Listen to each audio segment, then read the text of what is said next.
What is your American dream? My American dream is to have all the people in this country unite under the fact no racism, no discrimination, no people that make billions when other people are suffering. For that people to have honest conversations, to care about each other, and to have equal rights. My American dream is an America where we fully engage the ideals of freedom, liberty, and justice for all people, not based on the color of your skin tone, your access to money and resources, your ability to pay your way through a legal system or a litigious process to obtain something like health care. I hope America will be one day like Martin Luther King fights so hard for equality. We are all the same. We are all the same. There's no race, there is no nationality, nothing. We are created by God and we are all the same, and that's what we have to be in this country. My American dream is that this truly does become a place where we can all coexist and have liberty and justice for all. Everyone has a right to the American dream.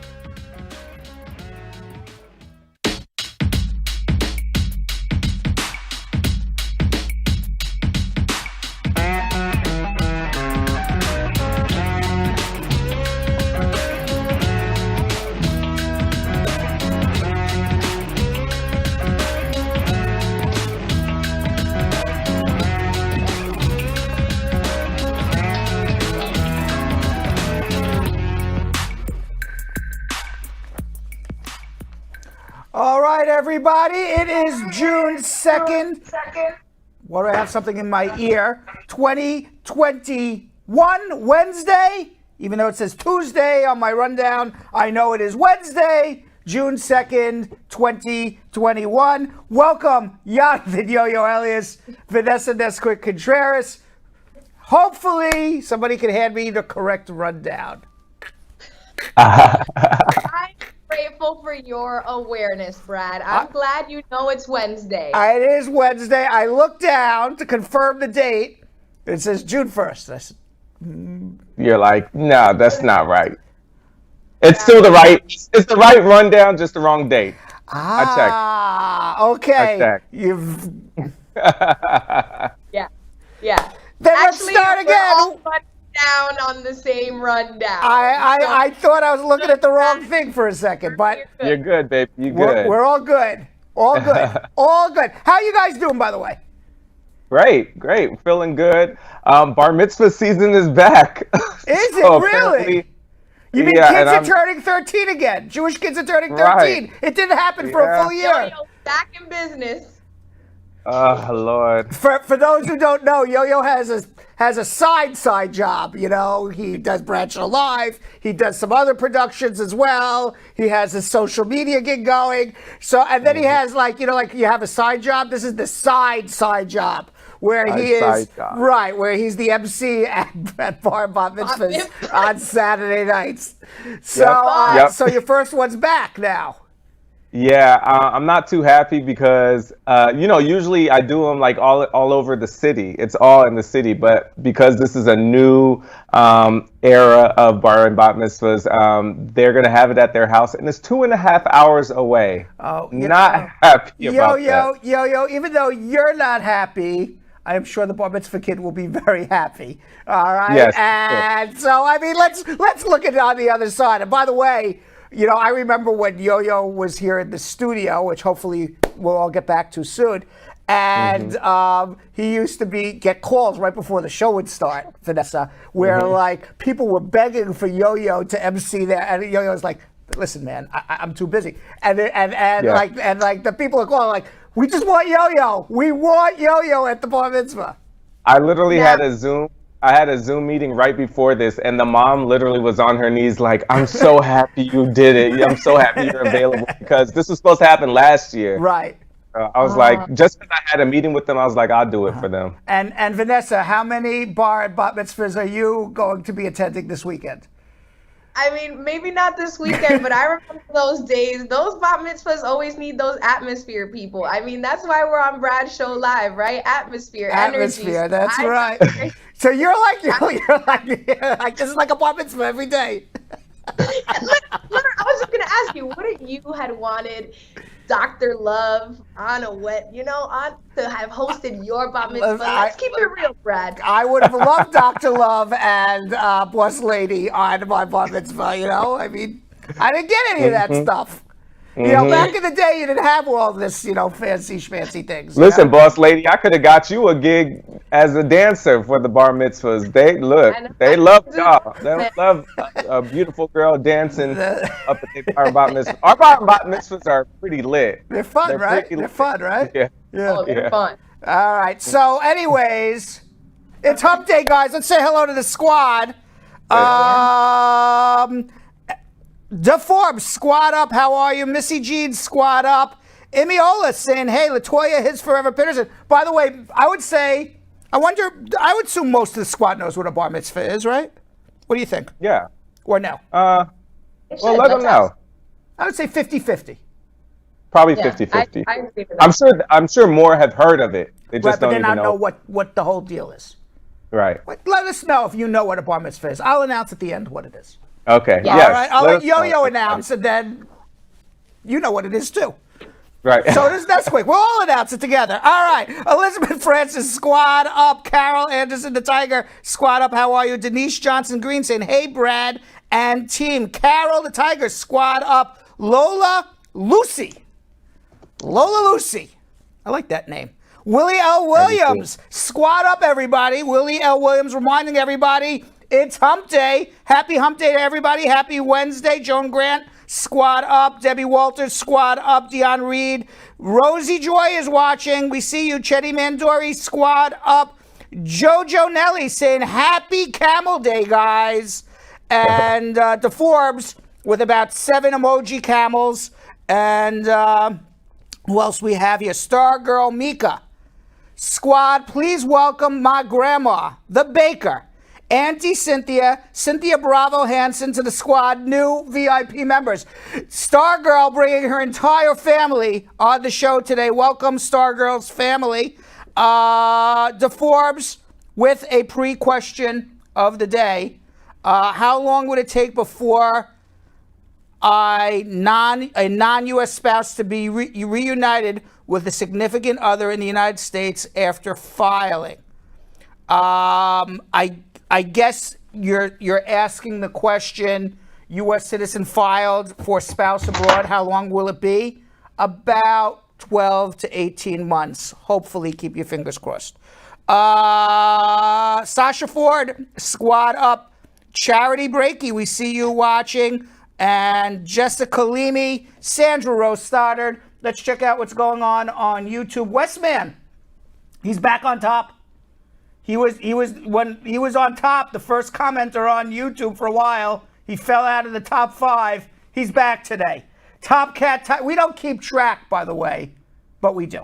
Top Cat Tigers 2, Carol saying, hi, Brad, how are you? Ja Love, squad up, everybody. Denise Johnson.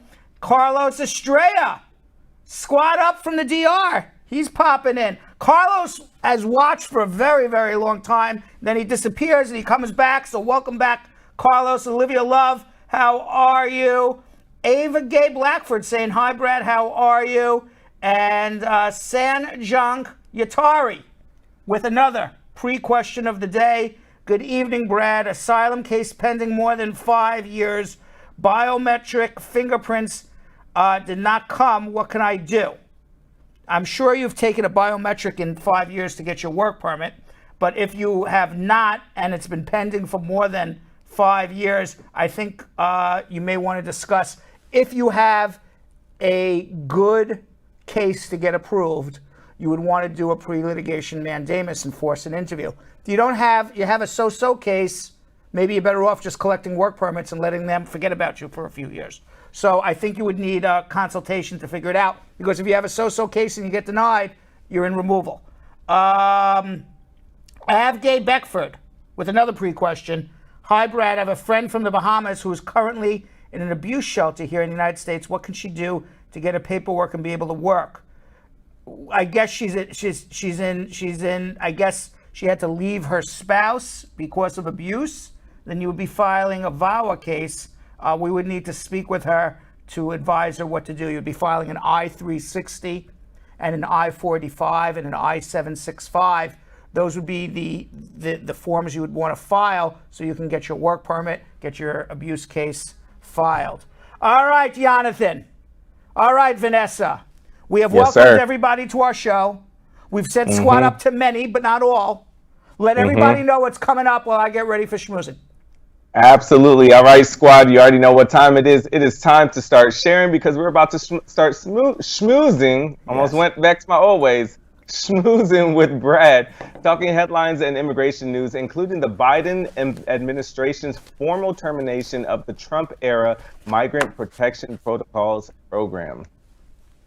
And it's Wednesday, squad, so hunker down for some spicy hump day news, including a judge who recently ruled to legally recognize friends with benefits protections. I can't wait. And I can't wait to see what that is, too. And call Spar and Bernstein at 1-800-529-5465. Internationally, it's 1-212-227-8933. If you call right now, we have about 4 lines open. You'll get on our show. You'll get to answer. You'll get to ask me live your immigration questions or see if I can help solve your issues. And you call 1-800-529-5465. It is also the telephone number to call to make an appointment to speak to me personally in our office. Same number, 1-800-LAW-LINK, 1-800-529-5465. After I schmooze, I'm going to be answering your immigration questions in about 30 minutes, so get online if you want to get your questions answered. We're going to go into social media, see what people are saying, ask their questions in our social media check-in. And then later in the show, in honor of Hump Day, Yonathan's going to be playing a game of Bradified Marriage out on the streets with a couple visiting New York City from Miami to see whether they would pass a USCIS Stokes interview. All right, you ready to do some schmoozing, guys? Let's do it. All right.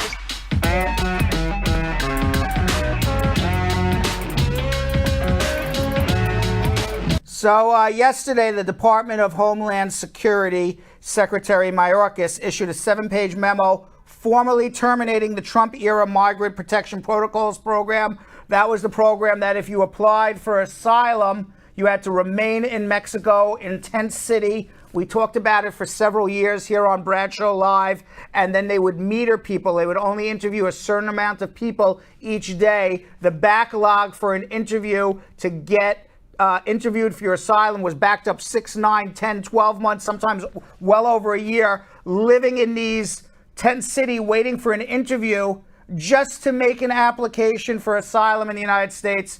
The whole purpose behind the program was to make people's lives so miserable that they would go home.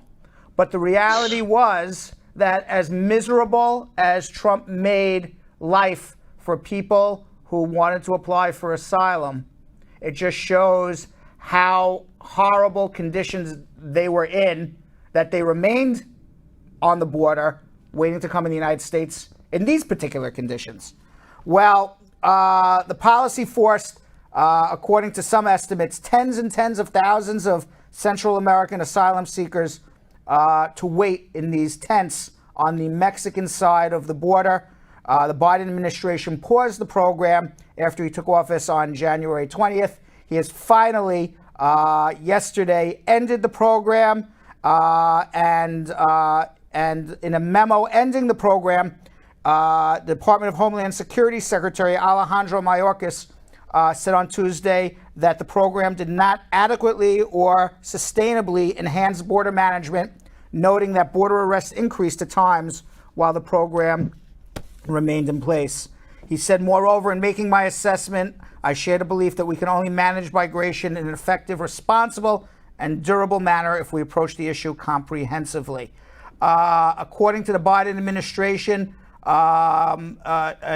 more than 11,000 migrants who are still on the border have now been allowed to enter the United States to pursue their asylum claims. Well, that's good. Yeah, that is really good. One less Trump thing we have to deal with. Right. Meanwhile, I have to tell you something. Bravo to President Biden, because he taught me something yesterday I never knew anything about, and I'm a pretty learned man when it comes to history and politics and everything else.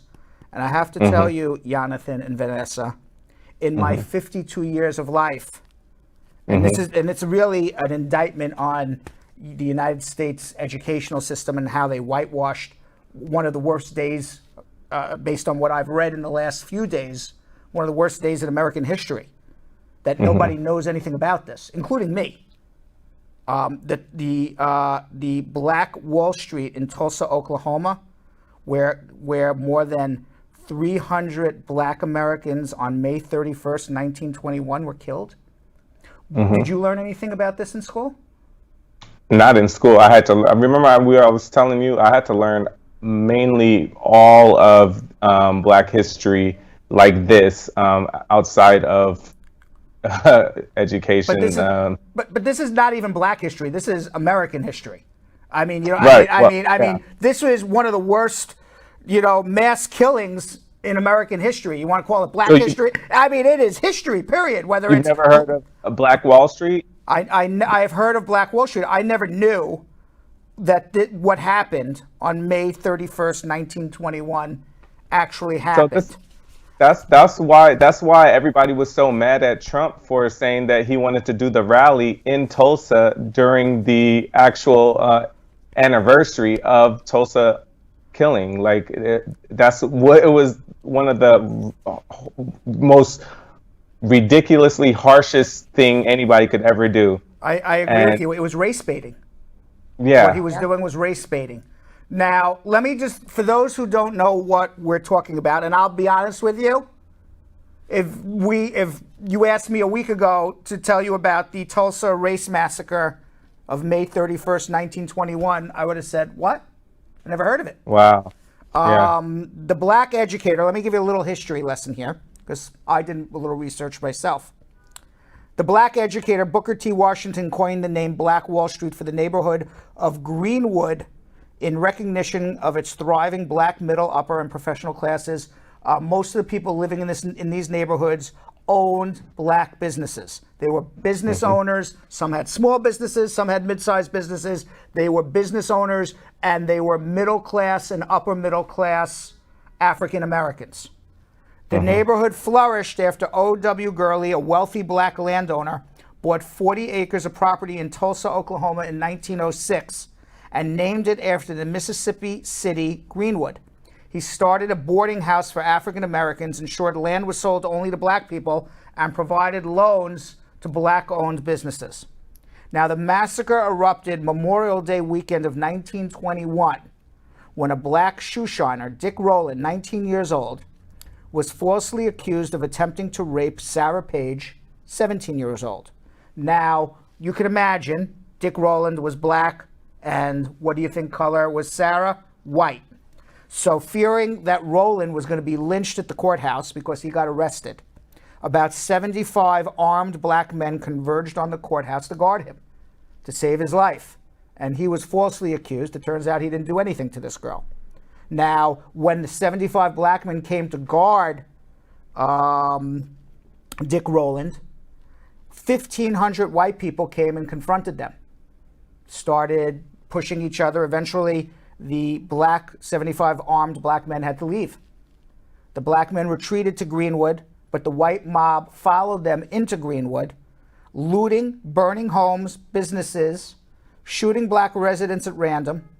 At the end of the day, 300 people died, and the attack destroyed millions in personal wealth, including savings that were kept in home by residents who mistrusted white-owned banks. So a lot of people kept their money and their cash in their mattresses at home, all gone. Mm-hmm. The massacre erased decades of black wealth accumulated in Tulsa, Oklahoma, and crippled wealth creation going forward. Various estimates determine the amount of wealth lost to be more than $200 million adjusted for inflation today. So the equivalent of $200 million destroyed in one day. 300 people dead. Never to be taught in American history. I didn't learn this in high school. I went to college.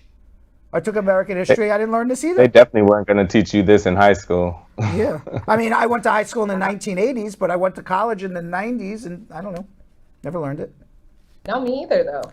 Now, Scott Ellsworth, a professor at the University of Michigan, which is where I went to college, excuse me, said of the Tulsa race riot of 1921, there was never any sort of federal investigation, despite the fact that over 1,000 black homes and businesses were burned to the ground, more than 10,000 people were made homeless.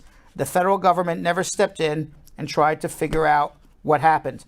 There's only 3 living people left that witnessed the Tulsa race massacre. Wow. They are Viola Fletcher, one of them is Viola Fletcher.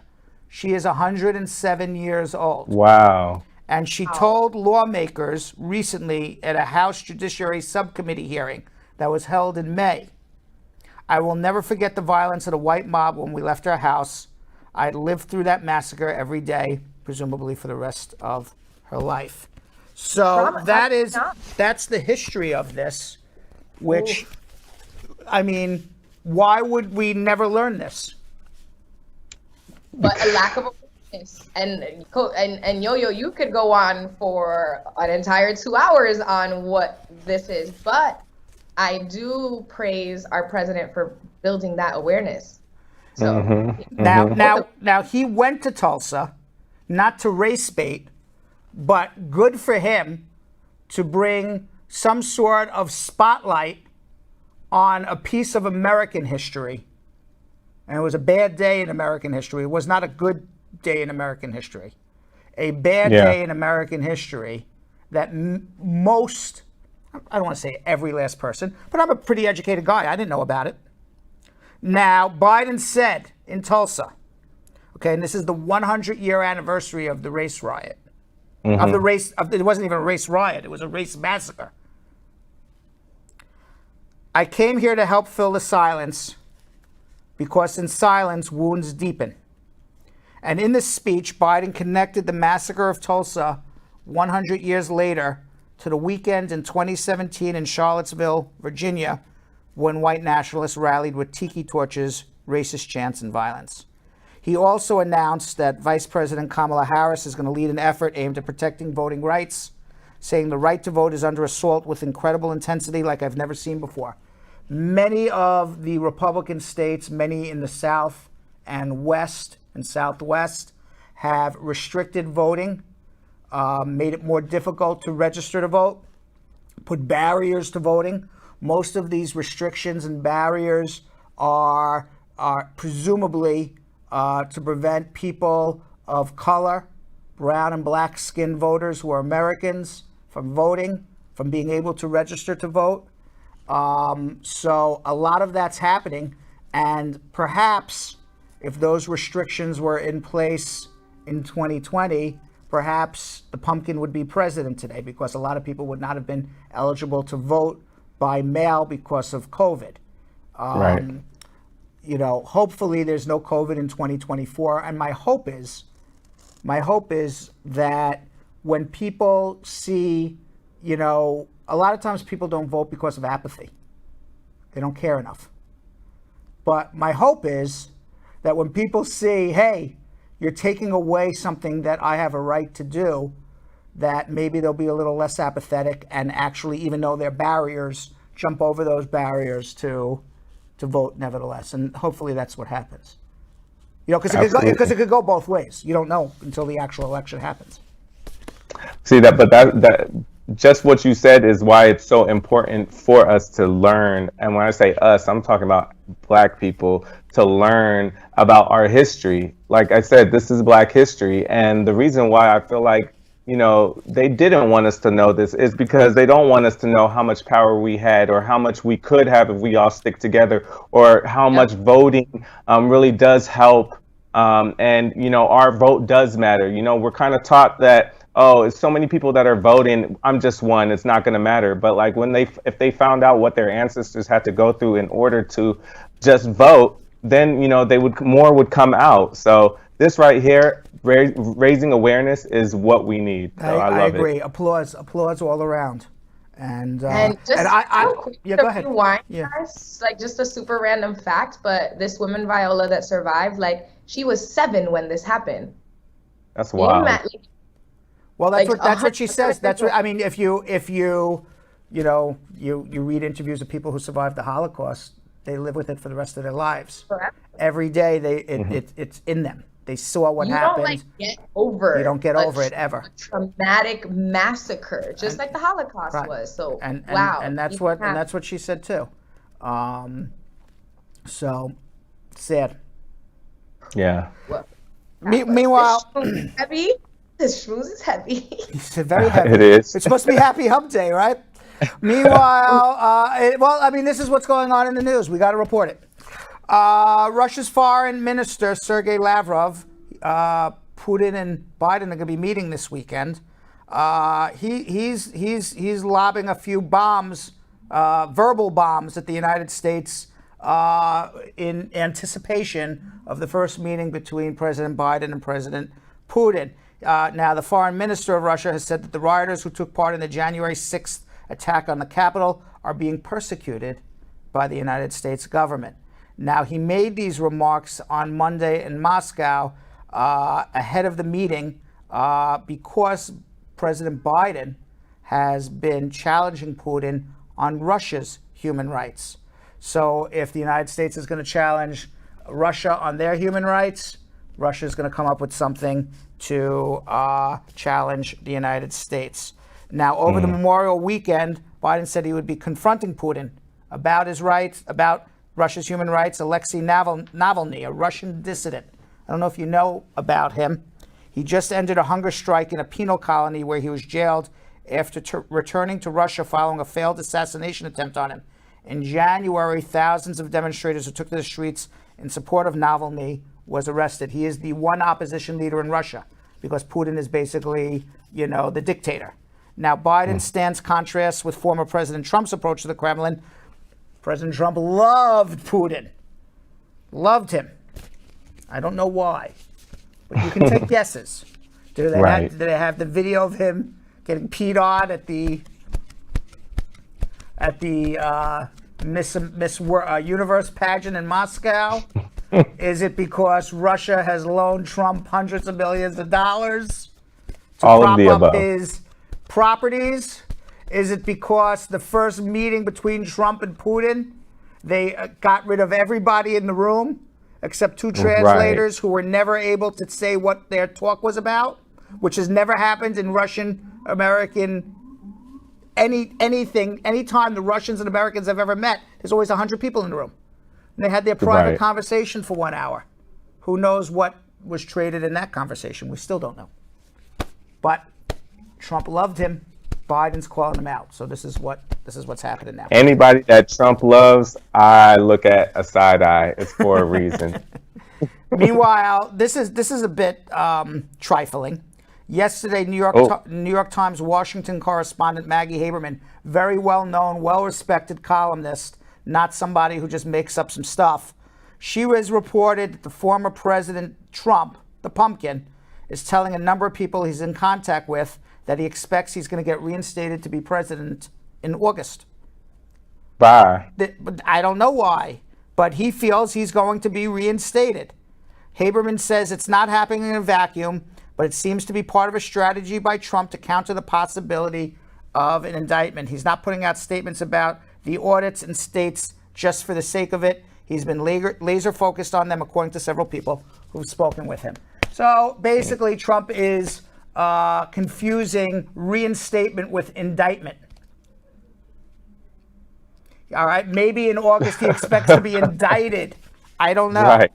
But, you know, the idea that it's so preposterous, the idea that Donald Trump, who's going to reinstate him unless the U.S. military is going to overthrow the U.S. democratically elected government? It's so preposterous. It's crazy. Meanwhile, coronavirus statistics. The World Health Organization has approved a COVID-19 vaccine made by the Chinese pharmaceutical company Sinovac for emergency use. The decision will allow CoronaVac, which it's called, to be used in the World Health Organization's vaccine sharing program. Sadly, Peru has restated the number of COVID deaths in Peru. They have now doubled the previously reported number of COVID deaths. They now say in the country of Peru, 180,764 people have died. It's more than double what they said last week.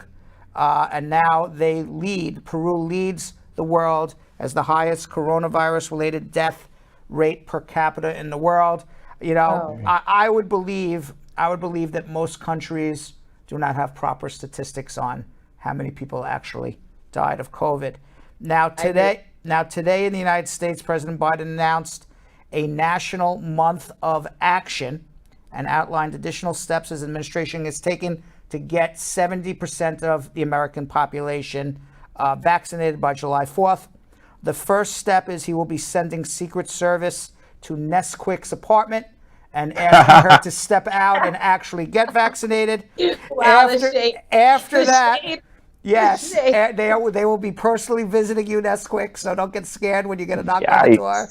And as of this morning, the CDC reports 62.8% of the U.S. adult population has received at least one dose, and more than 133.5 million American adults are fully vaccinated. So now we are almost up to, we're more than 6 out of 10 Americans vaccinated, and getting close to that 70% by July 4th.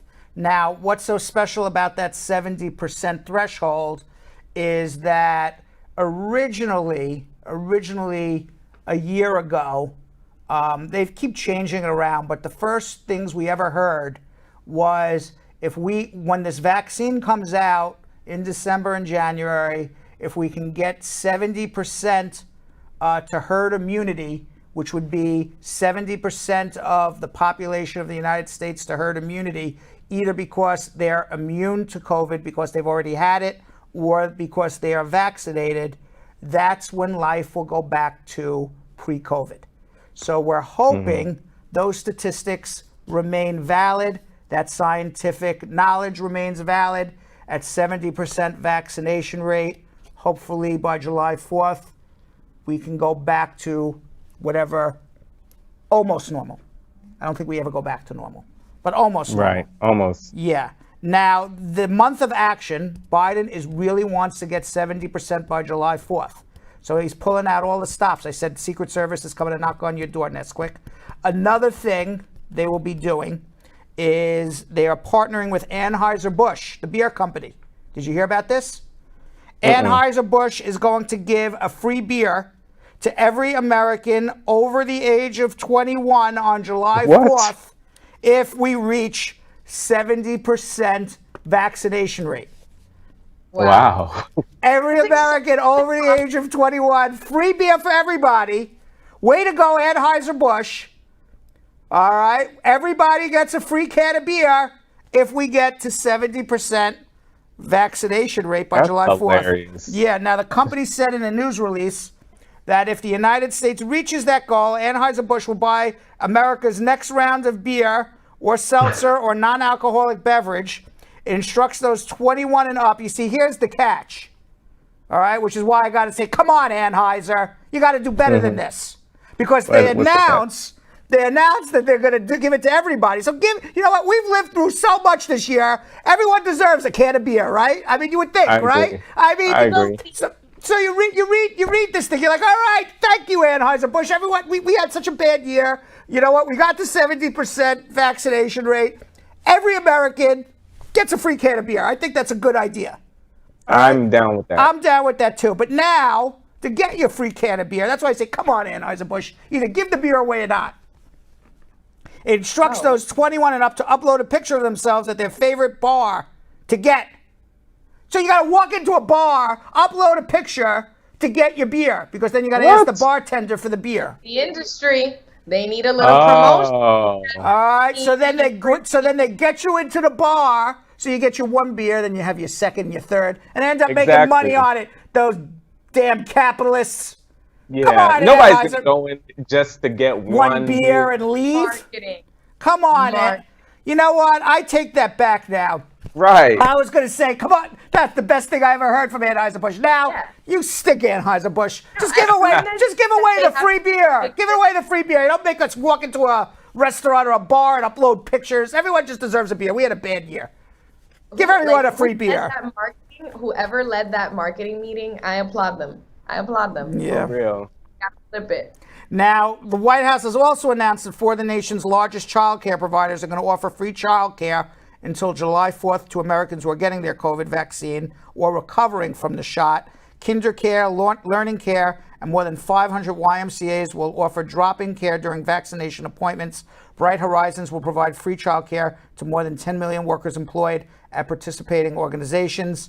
Next week, in addition, thousands of pharmacies, including Albertsons, CVS, Rite Aid, and Walgreens, are going to stay open every Friday in June. They're going to stay open late to give people vaccine shots after work on Friday. Now, mayors across the country are launching the Mayor's Challenge, which is a competition to see which city can increase its vaccination rate by July 4th. There you have it. Oh, wow. And I'm sure we have some camels who've been itching to get out. Hump day. Right? They are. Let them out. Let them out. Damn. It's hump day. Damn, Anheuser. I really thought, I'm like, that's the greatest thing in the world. Well, Everybody's going to get a free can of beer. I mean, that to me would be the greatest thing in the world. You wake up on July 4th, we're at 70%, and there's Anheuser-Busch with your free can of beer. That's why I was so surprised. Nothing in life comes free, Bradford. Apparently not. Except the advice on this show. Right. The advice on this show comes absolutely free. That's the only thing. After that, nothing. Zilch. Nada. One plate, all free. Yeah. Right here. All right. Meanwhile, a Canadian woman has literally danced her butt off after she lost more than 100 pounds by twirling on a stripper pole. Her TikTok account, where she has detailed her weight loss journey, now has more than 2.6 million likes. There you have it, Yo-Yo. Dance around the stripper pole, Yo-Yo, and you get 2.5 million followers on TikTok. Yeah, well, if I had 100 pounds to lose, then I probably would, but I don't think they'll be following me. I've taken a pole dancing class before. I've taken a pole dancing class for one of my friends.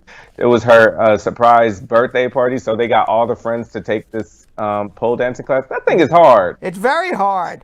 Now she says the more I used the pole, the more energy I had, and I got stronger. Looks good. Right. That's what the people who work the pole in the clubs say too. They get stronger.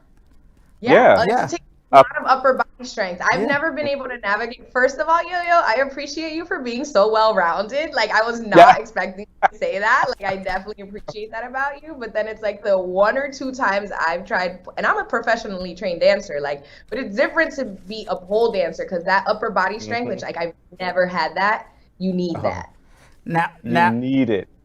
You do. Now, prior to finding pole dancing an activity favored by everyone from strippers to Jennifer Lopez, the 26-year-old mom had spent her teens and early 20s unsuccessfully trying to lose weight through dieting. But Wilson said that every time she would shed pounds, she would binge all the food she previously abstained from, causing it to all come back. For 10 years, I lost and gained 50, 70 pounds. So she decided to adopt a weight loss program that did not involve restricting her food intake. And she spotted a stripper pole on Amazon, decided to buy it. She went on TikTok and now has 2.5 million followers. Just Big ups to her. Just on the pole. Listen, it's a workout. Right? It's a workout. Yeah. You know Chris Rock's great joke. He says, we said like I have a 5 or a 10-year-old girl, and he goes, and I only got one job and one job only. I'm this father of this daughter, and I only got one job: keep her off the pole. That's what I was about to say. But look, keep her off the pole. It's the only job I got. This right here shows it ain't a bad thing. No, it's not a bad thing, Chris Rock. It ain't a bad thing. Meanwhile, New Jersey U.S. District Judge Susan Weingarten has recognized the legal definition of friends with benefits, ruling that friends with benefits falls under the Fourth Amendment protection after a man was caught with drugs at the home of his friends with benefits friend, according to a legal declaration on fourthamendment.com. Yes, the Fourth Amendment prohibits unreasonable search and seizures of your home. But he was not at his home. He was at someone else's home. The police were in. Police were there. And he said, and so the guy's name is Najee Brantley. He was arrested in Jersey. He was in his underwear, according to the legal documents. This happened on July 26, 2018, after being yanked from the bed in the home, not of his girlfriend, not of his wife or his fiance, just a friend with benefits. Ooh. He arrived just showing up to hook up with her. That's what he claims in the legal papers on the morning of July 26, 2018. And when police arrived a few hours later, they found a Gucci fanny pack containing 109 vials of heroin and a gun. Yikes. Now, Brantley was charged with narcotics, firearm offenses. He had already had a bunch of outstanding warrants. In 2015, he was arrested for selling heroin near his school. So, I mean, this guy's got a pretty long rap sheet. Now, according to the Daily Mail, the Paterson police, this happened in Paterson, New Jersey. The Paterson police had a warrant for his arrest, but did not have a warrant to go search his home. Now, they went into the Friends with Benefits home and got him. But he says they didn't have a right to go into the Friends with Benefits home either. And you want to know what? In a landmark ruling, this is true story, by the way, in a landmark ruling on May 13th, just happened a month ago, judge in New Jersey recognized that defense and said, if you are going to hook up with a friend with benefit, it's as if you're in your own home. Wow. Police couldn't go into the Friends with Benefits home either. So everything they got from that search was illegal, and the entire case was thrown out. Wow.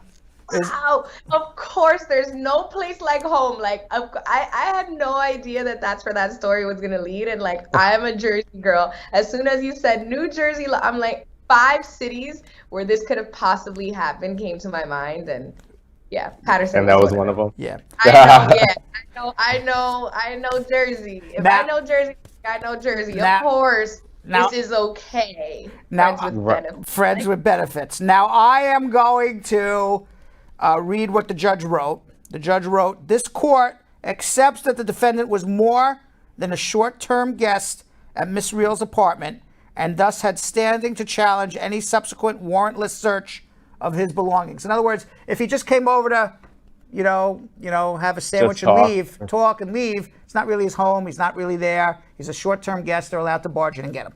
Okay. Wow. So his argument is he was not a short-term guest. He was there as a friend with benefits. Okay. And to the extent that the government suggests that the defendant's friends with benefits relationship categorically fails to meet the protection of an overnight guest, this court disagrees. So this guy was showing up for booty call. He wasn't even planning on staying the night. And under our Constitution, booty call, the Fourth Amendment applies to a booty call. There you got it. You heard it here first on Hump Day.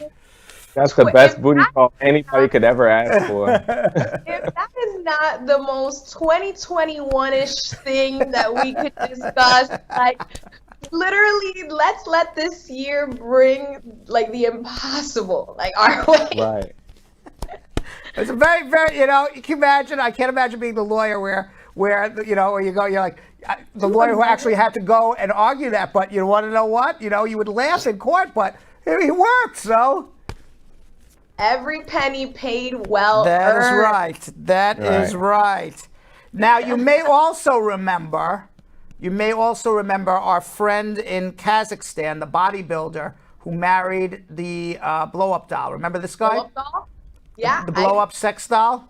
Oh, yeah. All right, so he's still married to her. They haven't gotten divorced yet. But he infamously married the sex doll Margot. Wait, maybe I got the story wrong. So this is his wife, the sex doll, in November, and he dated this sex doll Margot for 8 months. And he is a self-professed pansexual.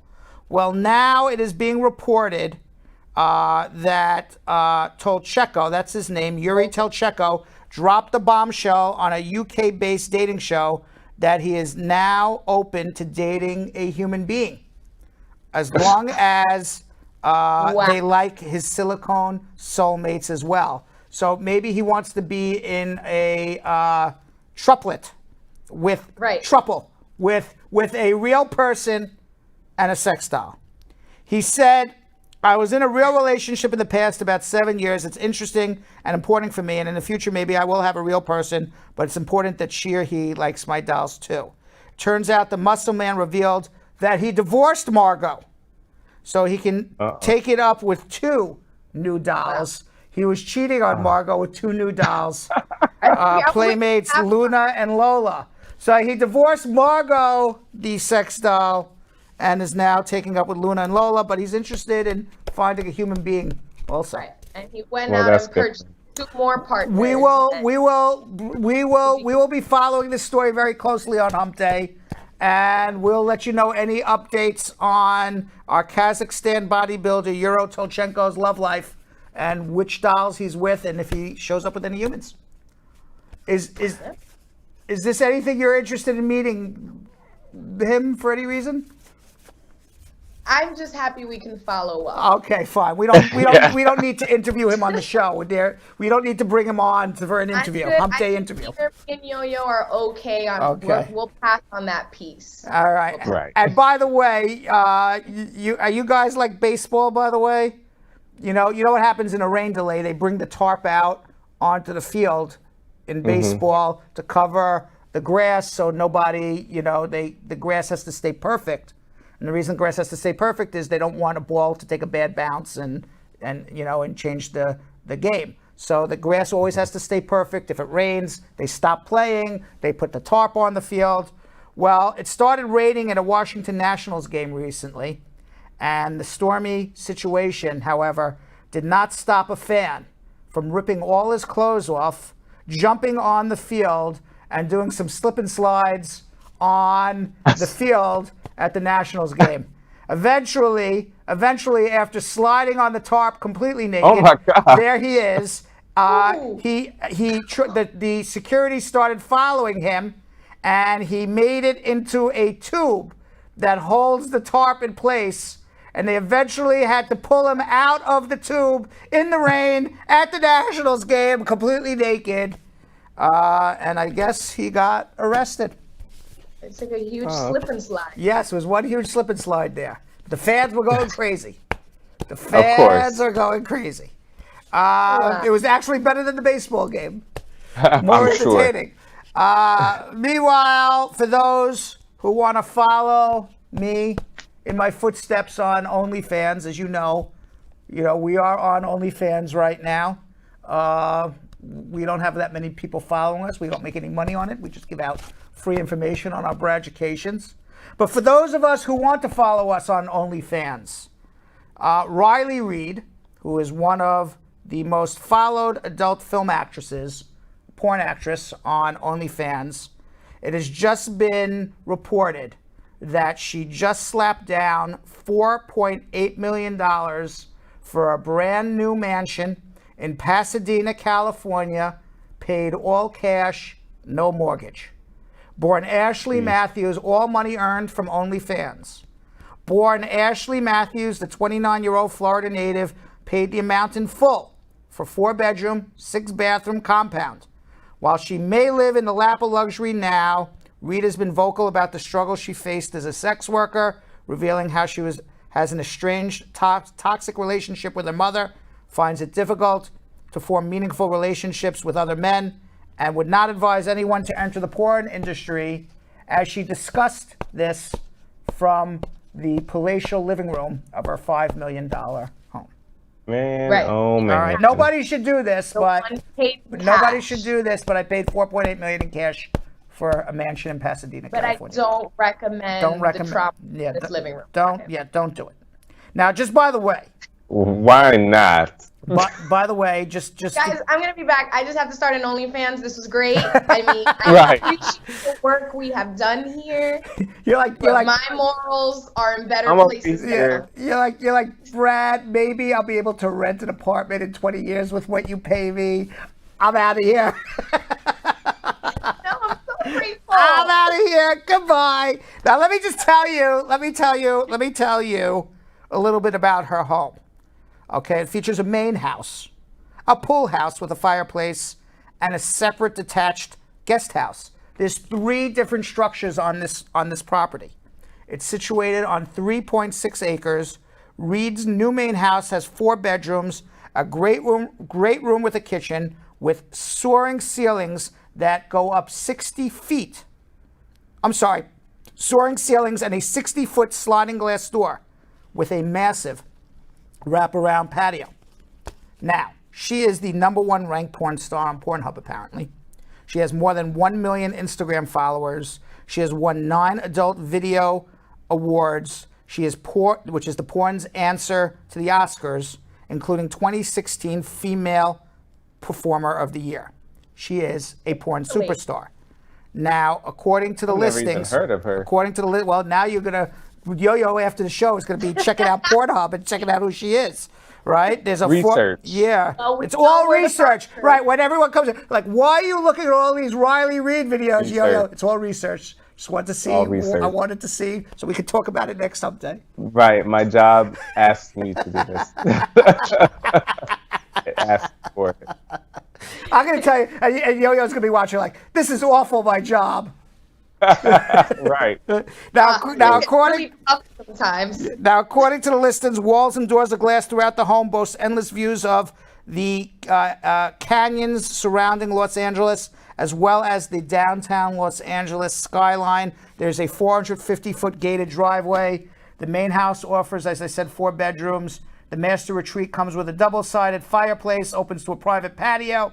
Outdoor amenities include a saltwater pool and a spa and a waterfall. Combined, 5,000 square feet of living space. She had to have a lot of sex with a lot of men to afford that, I think. No? It's a lot of sex movies.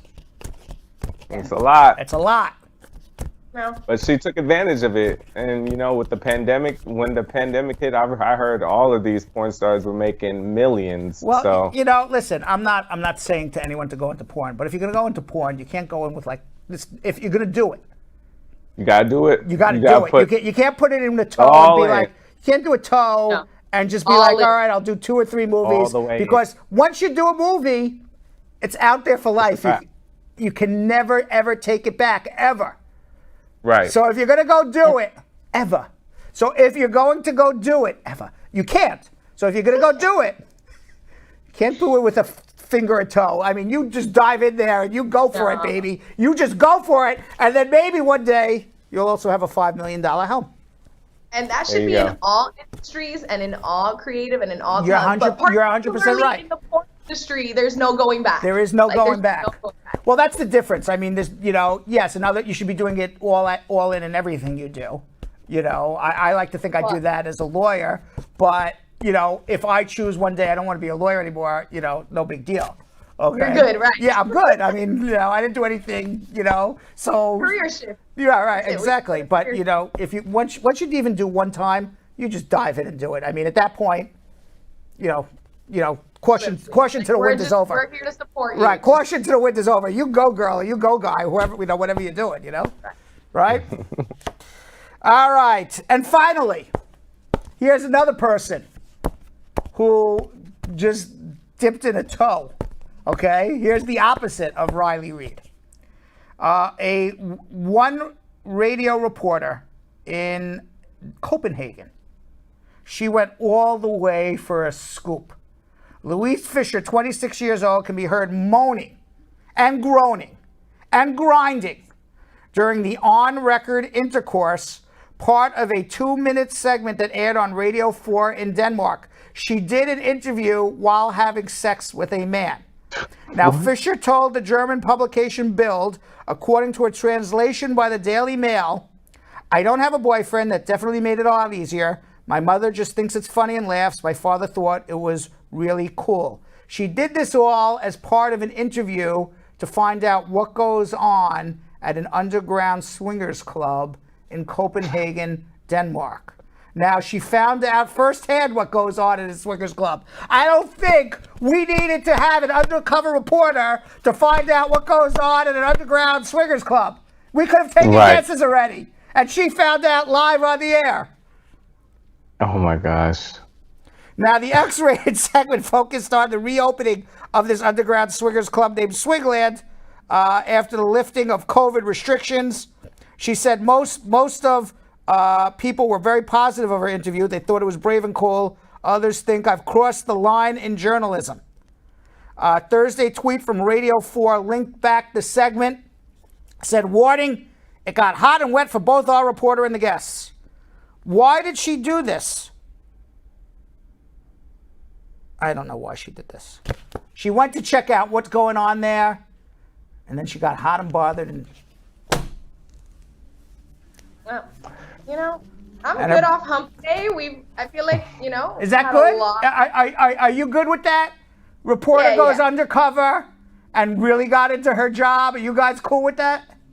Look, to each his own. Right. I got a master's in mass communication and media studies, but you will never see me have sex while conducting an interview. Yo-yo, you're lucky. You're lucky nothing happened when you did the Cupid run, right? Listen, got a couple offers. For those who don't remember, Yo-Yo was in his underwear running for Bradshaw Live in the Cupid run. The things I do for Bradshaw Live. All right. Now there it is, right there. Go back one more time. Yeah. There it is. He did an interview in his underwear on Valentine's Day. That's hilarious. How do you have that ready to put on? Keep it up back there, crew. You're doing great. That was great because they didn't know I was going to say that. They just had that one popped up, right? Listen, I feel like Julian should just have that in some sort of a shortcut. It should be in a shortcut folder because at whatever point we need to talk about Yo-Yo and that Cupid run. Yeah, it should just pop up right there. There it is, right there. What do you think, Julian? What do you think, Julian? Julian, thumbs up or thumbs down? Thumbs up or thumbs down? Thumbs up. Julian says you're looking good. I can't. So Yo-Yo was close. Yo-Yo was close. He had offers. That day. But he stands true to his job title. So proud of you, Yo-Yo. All right. We got to get to some Braducation. Yeah. All right, Yo-Yo. Sorry. We're going to put your clothes back on now. But in today's Braducation, I discuss stop and frisk, also known as the Terry stop, and where the law originated from. Let's watch. My goal is straightforward, to make the law usable and easy to understand for everyone. All of us in the United States have equal rights and should have an equal opportunity and a right to justice. I'm here to help because I want everybody to achieve their American dream. I'm Brad Bernstein, and this is your decriminalization Braducation. My objective is to make the law easy for you to understand so that you can use the justice system, know your rights, take advantage of the law, and achieve your American dream. Stop and frisk, known as the Terry stop. When walking down the street, what do you do when a cop stops you? And when can a cop frisk you? Now, the first thing you need to know is that a police officer can stop you on the street and ask you questions in furtherance of their policing duties. Generally, there are two types of stops initiated by police in which you are not free to leave. First, the obvious one is the arrest. When a police officer has probable cause that a crime is being committed by you, the officer has a right to arrest you. The second time that police can stop you is the Terry stop, or more commonly known as the stop and frisk. When a police officer has what is called reasonable suspicion that a crime is being committed by you, the officer may stop you and detain you for a reasonable period of time and ask you questions to confirm whether you committed a crime. Now, the origin of all of this is the landmark 1968 case of Terry versus Ohio. The United States Supreme Court announced this new rule and held that a person can be stopped and briefly detained by a police officer based on a reasonable suspicion of involvement in a punishable crime. A helpful indication from the court was its statement that reasonable suspicion must be more than a hunch. So here's your Braducation within a Braducation. In 1963, a police officer in Cleveland saw two men pacing by the same store over and over again on foot, looking inside. It appeared they were casing the store out. A third man joined up with the men, and they began walking toward the store. The police officer stopped them, identified himself, and asked what they were up to. When one of the men gave a mumbling, non-responsive answer, the officer spun one man around, patted him down, felt a pistol, and arrested him. The trial allowed the gun into evidence over the defense's objection, and the appellate courts affirmed. The Supreme Court also affirmed, finding the existence of reasonable suspicion and announcing this new law. And sadly, Yo-Yo and Vanessa, you can watch, well, happily you can watch all of these Braducations on Bradshaw Live on OnlyFans. Sadly, I don't make any money from any of this, and there's not a penny I make from OnlyFans, so I will not be buying my $4.9 million home in Pasadena from OnlyFans anytime soon. Yo-Yo and Vanessa, are you there, or are you just starting your own accounts now? No, I was about to. I mean, it had to move quick. Others are just doing so much. I was like, wait a second. Are they starting their own accounts? Are they even on our show anymore? You never know. You never know, right? All right, I got to get into answering immigration questions. It's something you call, or I call, or we call, getting answers to your immigration questions. Let's go to Kashi in Indianapolis. Kashi. Hi, Brad. Hi, how are you? Can you just lower the audio behind you? Yeah, okay. Give me a sec. I'm sorry. I'm trying to lower your brother. Yes. Yeah. Hi, Brad. Good afternoon. How are you? I mean, good evening. How are you? Yeah, I'm doing good. How are you doing? I was listening to the background. I felt deja vu. Didn't I just say that? Yeah. Good. How you doing? I was on my other phone with your show. No worries. So I was on my phone. No worries. So yeah, I submitted my application like 4 weeks ago, and then they sent back my old package and tell me that they said it is Form 797C, notice of action. And the reason they said my application was being rejection notice is the payment amount is incorrect or has not been provided. Okay. Please review the form instruction for let me. information. Okay, all right. What are you filing? Employment authorization and form I-485, adjustment of status. What are you basing the adjustment on? Huh? Why are you entitled to adjust your status? You're married to a citizen? Yeah. I am married to citizen. I have 2 kids. Do you have an approved I-130 visa petition? The proof of what? Did you file an I-130 visa petition? No. Okay. No. Do you have an I-130 visa petition approved? No. Okay. You did it wrong. That's why. Yeah, I mean, I am married to American citizen, and I want to put in my application listen very closely. Have my green card. Okay. Listen very closely. You did it wrong. This is what you need to do. Okay. Okay? Because you only filed an I-45 and I-765. It all got rejected because there was no underlying basis for you to file the adjustment. So what you need to do, is you want to file the I-45. That's your adjustment application. Yeah. You want to file an I-130 visa petition. That is I-130. Visa petition. Your wife signs that one. You want to file an I-130A. That's your portion of it. You sign it.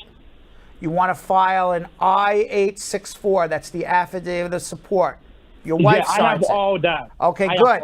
I'm going through everything. Okay. Okay. Then you have the I-765. You're going to, at the bottom of the I-765, it says, what's the basis of, you're going to write C9, adjustment of status. You're going to sign that.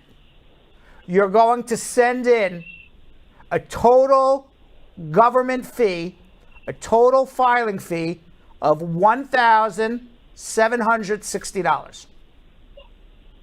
Exactly. That's the exact amount of money. I have 3 money orders. I have one for $1,000. Right, but you didn't file an I-130, which is why it was returned.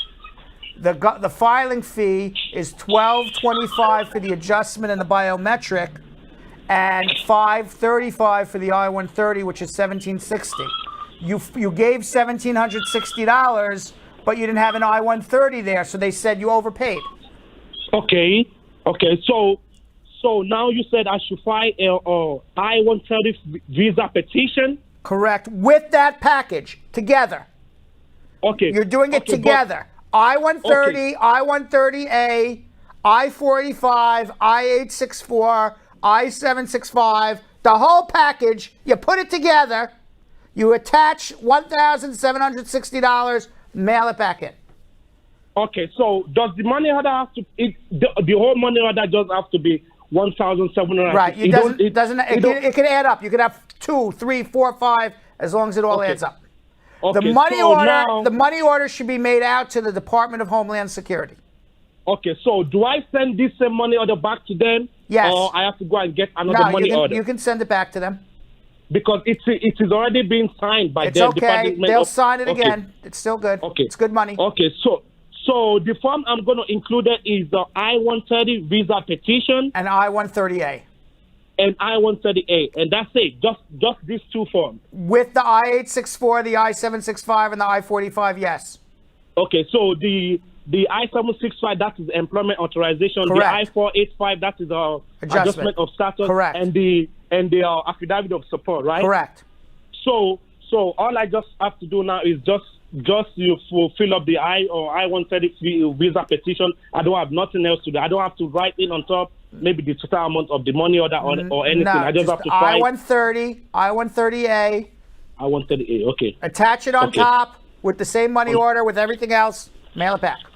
Okay, there is a green paper here. They said I should send that to them too. Correct. So okay. So okay. I got what you're saying. All right, Thank you so much, bro. All right. Thank you. Bye-bye. Let's go to Kira in Philadelphia. Kira. Hello? Hi, Kira. Hello? Hello, Kira. Hello? Hello, Kira. Hi, how are you? Good, how are you? I'm good. Okay, I'm calling on behalf of a friend I have. How many questions can I ask you? 79 questions, as long as it's under 3 minutes. Okay. All right. The first question is, my friend, she hasn't put in her papers yet, but she's married. This year will be second year? Second year. But she got arrested, wrong place at the wrong time. But there were no charges. The case was dropped. Everything was dropped. What was she arrested for? She was, it was some little petty things that she did at Walmart. Okay, and so she was some sort of petty theft, but it was dismissed. So it's fine. Yeah. How many times did it happen? It was just once. It was her first offense. Then it's fine. Nothing has It's ever fine. happened. One time and dismissed. You're okay. Yeah, it was she never went before a judge. She never got locked up. What is the question? Okay. That's it. I want to know if that's going to affect her paperwork. No, it will not, but she has to submit a disposition to show it was dismissed. Well, how does she get that? She goes to the court. She goes to the court. Did she ever go to a court? No, that was it. Because what happened was that when she was arrested and everything, they called her back and told her that everything was dropped. She wasn't charged with anything. Okay, so All then she needs to go to the police station where she was arrested and get a letter from the cops saying she was arrested and no charges were brought against her. Yes, she did get a letter and everything like Then that. that's all you have. But she was Then that's wondering fine. about her fingerprints and everything because they did take her fingerprints. That's it. Yeah, right. So, and you're going to submit that letter, and the letter says cops arrested her, and they didn't bring any charges, and they released her. Period.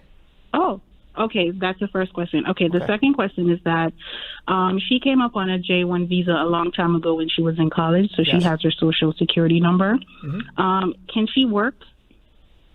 Not legally, but you can pay your taxes and get on the books with a social security number for sure. If she's marrying an American citizen, the fact that she worked out of status is not going to prevent her from getting a green card, and she's going to keep her the same social security number for the rest of her life. So, if you're, it's a loaded question that I will answer this way.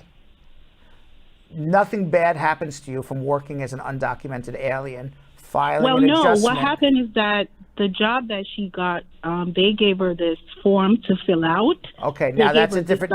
Now that's a different story. Okay, so let me tell you. I know it's an I-9. But it's a different story. No, not an I-9. They gave her a W-4. Oh, a W. Okay.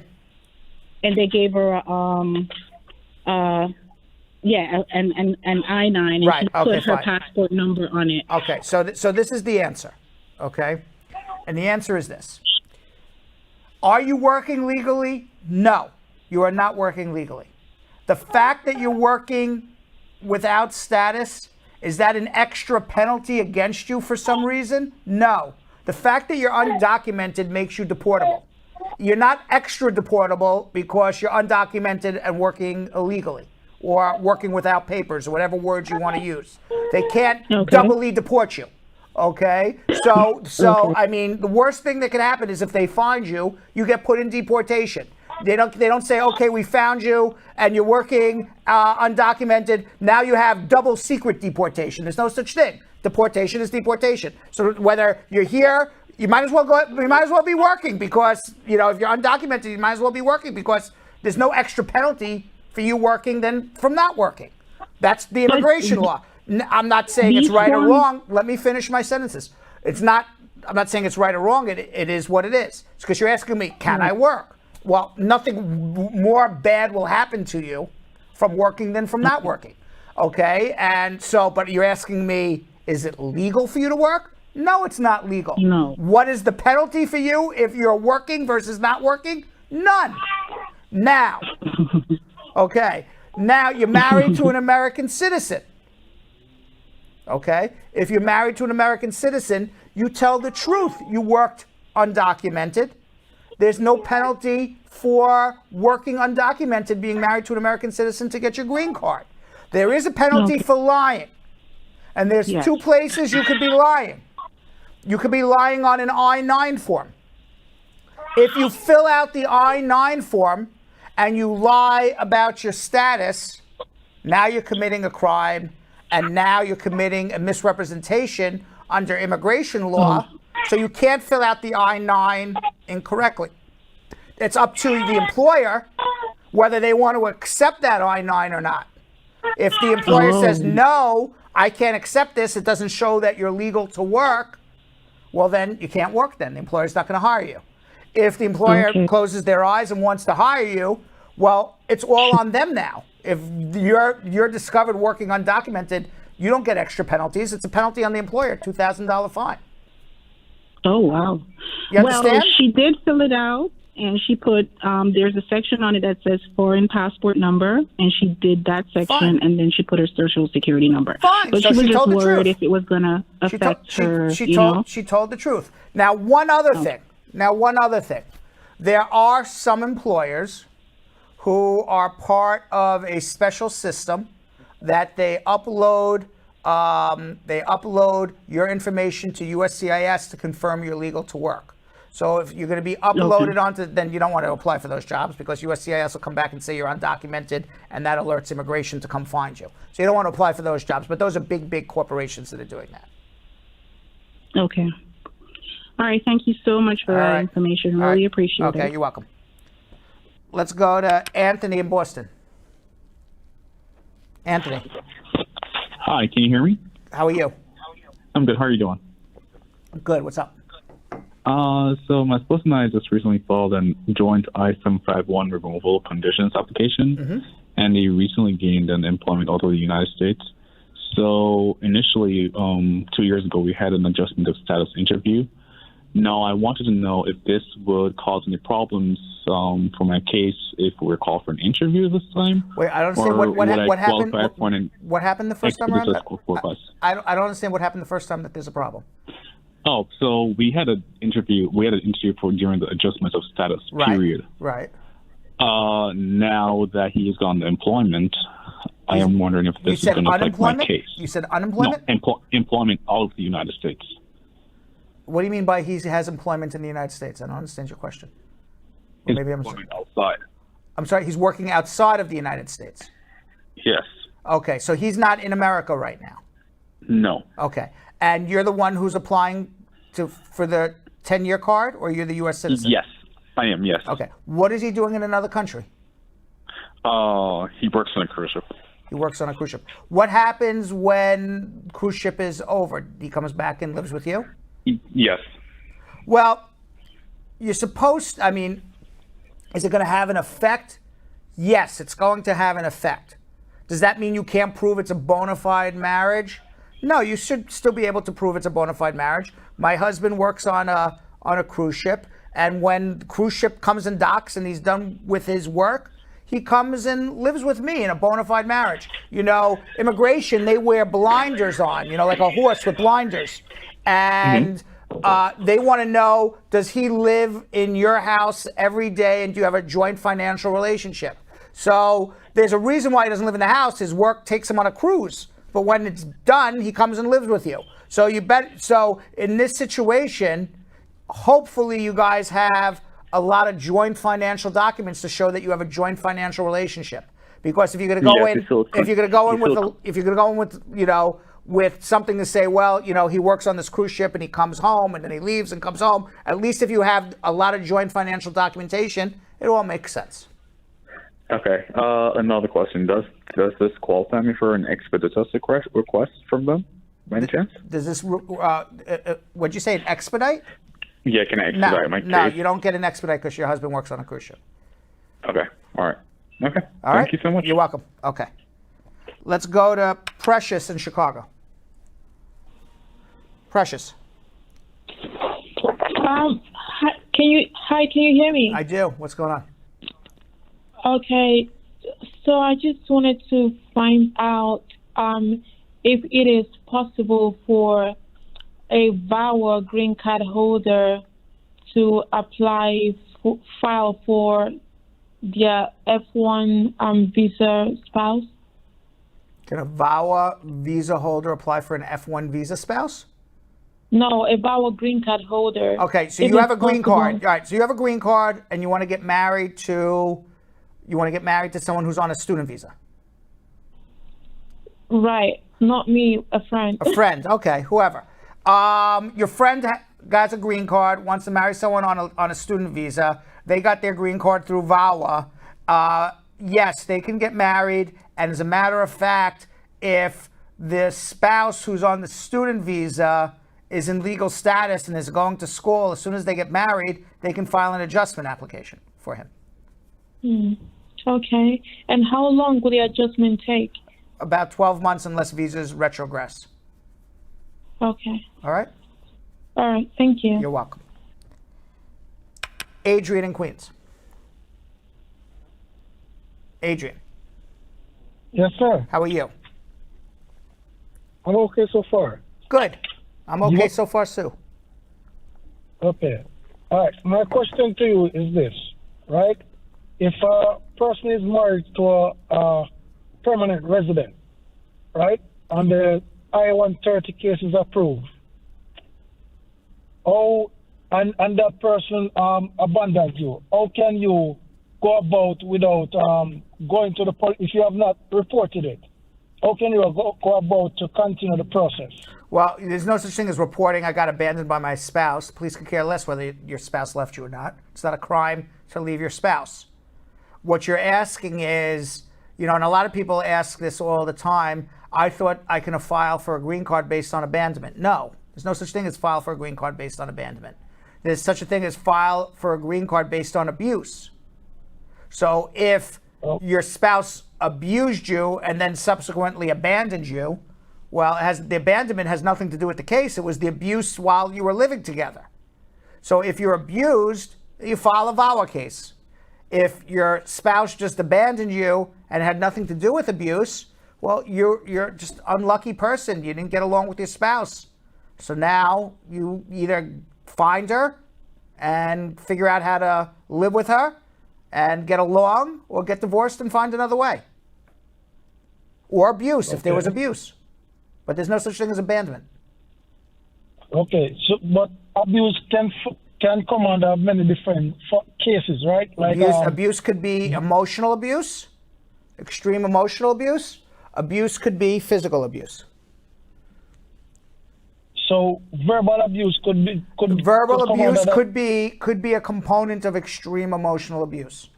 It could be completely extreme emotional abuse depending on how habitual and bad it was. So I think in your particular case, if you're talking about yourself or your friend, whoever it may be, hold on one second, let's figure it out. Let's go to Marion in Orange, New Jersey. Marion. Hey, how are you doing, Brad? Hi, how are you? I got just one question. I'm fine, thank you. I'm gonna work for a company what requiring background check, okay? Can they to do so if I have only driving license and tax ID number? Can they do a background check? Maybe. I don't know. It depends what they're checking. They checking. I don't know. I mean, you have what you have. So I'm not a private investigator. I don't know what they do for background checks. So you're asking me. I'm working for a company. I only have a driver's license and a tax ID number. Obviously, you're not documented here in the United States, or you would have a social security number. And you're asking now, I assume your company knows what your story is. They're going to do a background check, some private investigator. What is this private investigator going to discover about you with a tax ID number and a driver's license? I don't know. I don't do private investigative backgrounds. But, the employer is, as long as they know your situation, hopefully, they continue to work there. Okay. So it's okay. It's up to them. Yeah. Mm-hmm. I got you. All right. Perfect. Thank you very much. All right. Let's go to Harp in Los Angeles, California. Harp.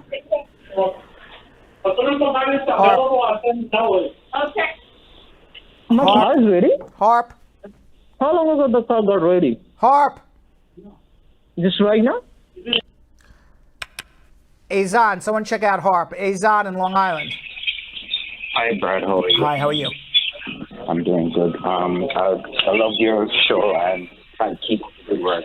Thank you. I came on your show the other day and I asked a question, but then I had like few questions, but because I was at work. But here's my story again. I came in 2016. I did Asylum. I've had one work permit before. Now I have a 2-year work permit. I recently got married to a U.S. citizen. I filed my paperwork last month. I haven't gotten back anything as yet. My question to you is that whenever I get the combo card or whatever card that I have, can I go back to my home country? Yes, as long as you get a combo card with advance parole, you can travel back home. Even while the asylum is pending? Oh, I didn't hear the asylum part. No, you don't want to. You do not want to travel back home for asylum because there's potential. There's a potential, and I've talked about this a lot. You can't say in one application, "I have a fear of returning because of persecution," and in another application say, "Can I get a travel document to go back to the country that I filed an application on earlier, saying I have a fear of persecution?" Then you're going to say, "Well, you obviously were lying in the last application. All of a sudden now you got married and there's no more persecution? What happened?" So you're setting yourself up for a big problem. Yes. Okay. Thank you for that. And can I go elsewhere other than my country? Yes. Now, just because you have advanced parole allows you back in America. It doesn't allow you to a third country. You need whatever passport you have from your particular country, you would need to be able to get a visa to go to that country. Okay. All right. That's great. That's awesome to hear. And also, my next question is, so I filed my thing last month, like the 3rd of May, and like I heard that it takes 3 weeks to get like a notice or something like that sort. Yeah, you're breaking up, so I don't hear all of your question, but I think your question was, how long will a notice take? You filed 3 weeks ago. It could take up to 6 to 8 weeks. Okay. All righty then. Thank you so much, Brad. I really appreciate it. Best of luck. All right, let's go to Matthew in Somerset, New Jersey. Matthew. Good evening, Brad. Hey, what's up? All right, quick question. Just got married. We're expecting our first baby. I'm a U.S. citizen. My wife is an F1 student status. She's applying for OPT. What do we need to do to change her status from F1 to a marriage? File an adjustment application. There's no reason to apply for OPT. I would just file an adjustment application. It would be an I-45, an I-130, I-130A, the I-765 for the work permit, I-131 for advanced parole to travel, the I-864 for the affidavit support. Forget the OPT, just apply for her green card. Okay. All right, very straightforward. All right, if you need help, hold on. Let's go to Jeremy in Boston. Jeremy. Hello, Brad. Hi, how are you? Good evening. I'm good. So I will give you a brief synopsis of my situation, and then I ask a question. Sure. So I'm basically married to a U.S. citizen in the Army, and she abandoned me. I was forced to basically contact them to locate her and stuff like that.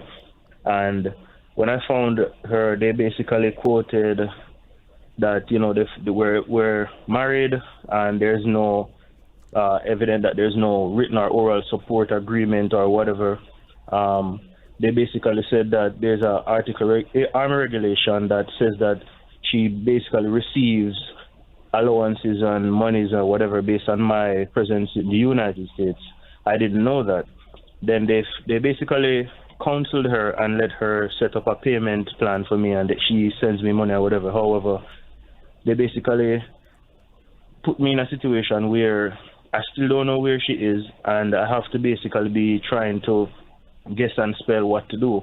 But when I contacted her, she's basically letting me know that she's not going to give me my assistance with paperwork anymore. She's kind of angry that I did that, and she's kind of controlling the whole situation by withholding the documents and saying that she's going to, divorce me and call the immigration on me or whatever. So I'm wondering if having this document and a lot of other information, would that qualify me for VAWA, because I don't really know which way to go right now. Well, I don't know. I would need to know a lot more about what's going on. And, extreme emotional abuse is something that happens on a regular, daily, habitual basis.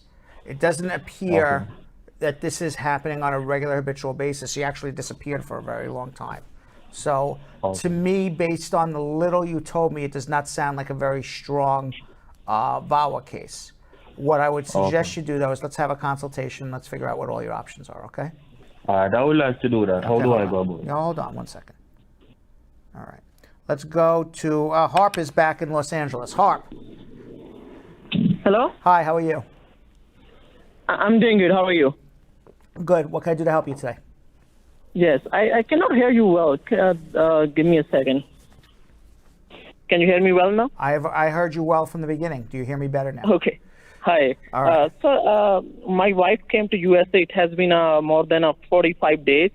And my question is to you, I applied for free rental assistance, but when I fill up the first part of the application, she was in India, but now she's in USA. When I fill up the second part of the application, I have to put her name on there.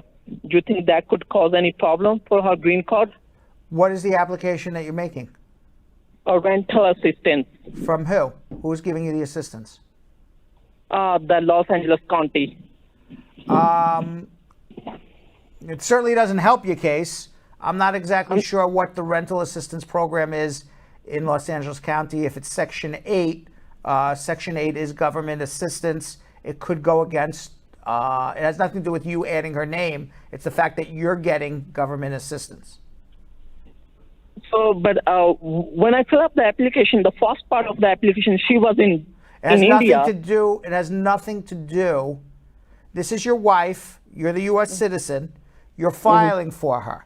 It has nothing to do with her name on a rental application for government assistance. It has everything to do with the fact that you're getting government assistance as the U.S. citizen petitioner, and you then have to show how you can support her 125% above the poverty level, yet you can't support yourself because you're getting rental assistance. Now, that doesn't mean absolutely she's going to be turned down and denied, but it does mean that you have some strikes against you. What would be worse is not putting her on the application, because now you don't even have proof that you live in the same household. Well, she's already in USA. She already has the green card.